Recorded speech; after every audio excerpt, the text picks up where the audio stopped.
friends, a lot of you have asked me to start doing more cooking videos. Today I'm going to show you how to make a rosemary liqueur and I'm going to explain why you'd even want to drink rosemary liqueur. Bonjour, vous avez été nombreux à me demander de refaire des vidéos de cuisine et justement aujourd'hui je vais vous montrer comment faire de la liqueur de romarin et pourquoi consommer de la liqueur de romarin.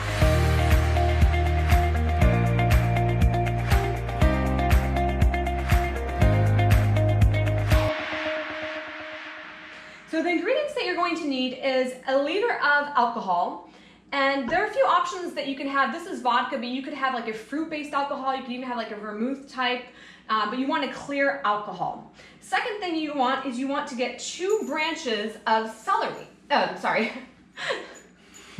2 branches of rosemary. So these are from the garden, I just clipped them.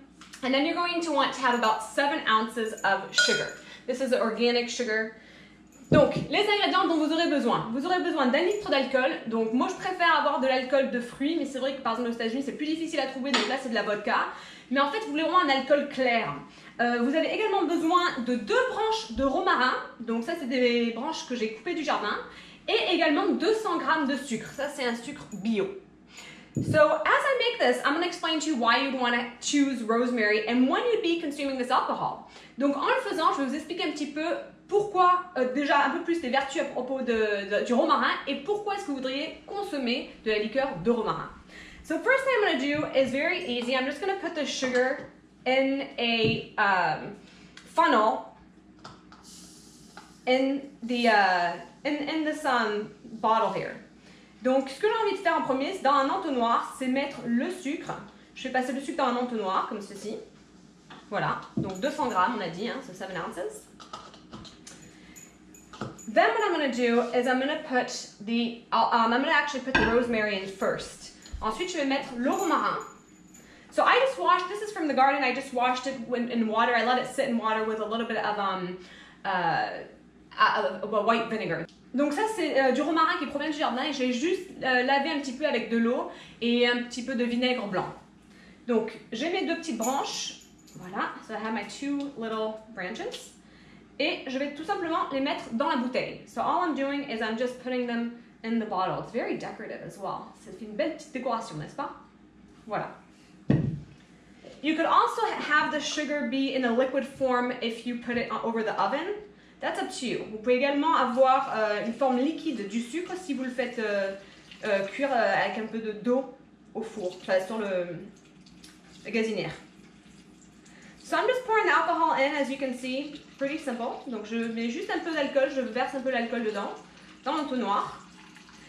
And this will be ready in about 40 days. The longer it's in the bottle, the more potent it's going to actually be. Donc le plus longtemps c'est dans la bouteille, le plus ça va ça va avoir plus de goût. Then what you want to do is you want to cover it back up. Donc vous voulez le recouvrir. Et vous allez le faire tourner un petit peu comme ça. You're going to kind of like have it dissolve. You want the sugar to dissolve. Donc vous voulez vraiment que le sucre en fait se dissout.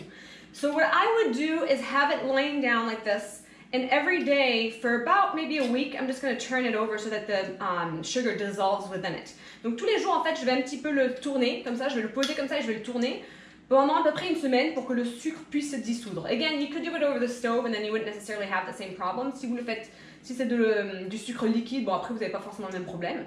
So now let me tell you a little bit why you would even want to consume a alcohol that has rosemary. So what this does is what we call in France really a digestif. So it's a digestive. And so what is a digestive? A digestive is something that helps with your digestion.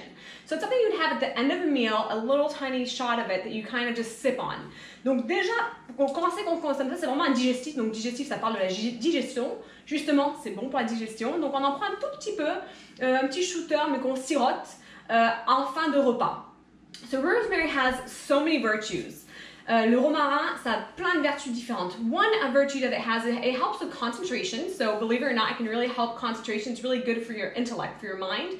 People that have Alzheimer's actually are recommended to consume rosemary.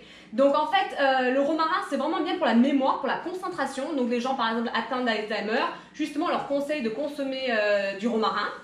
It's extremely good for your digestive system. It really helps everything to do with your stomach. Donc c'est très bon pour la digestion. Ça aide tout ce qui est pour l'estomac. And it has other virtues such as it's good for your hair, it's good for your skin. So it actually has vitamins in rosemary. Donc en fait, il y a des vitamines carrément qui sont dans le romarin. Et c'est très bon même pour les cheveux, pour la peau. Ça a plein de vertus différentes.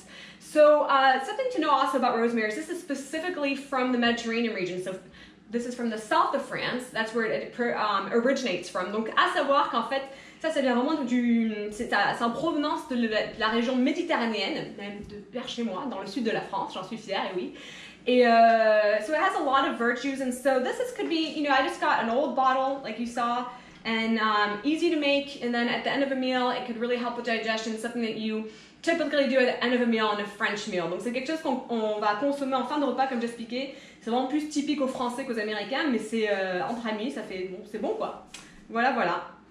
Donc, I hope this video is useful to you, and if you want more cooking videos, please like, subscribe, and share this video. Donc j'espère que cette vidéo vous a plu. Si vous avez aimé, et si vous en voulez plus d'ailleurs, plus de vidéos cuisine, tout ça, partagez-la, likez-la et abonnez-vous à ma chaîne. Merci!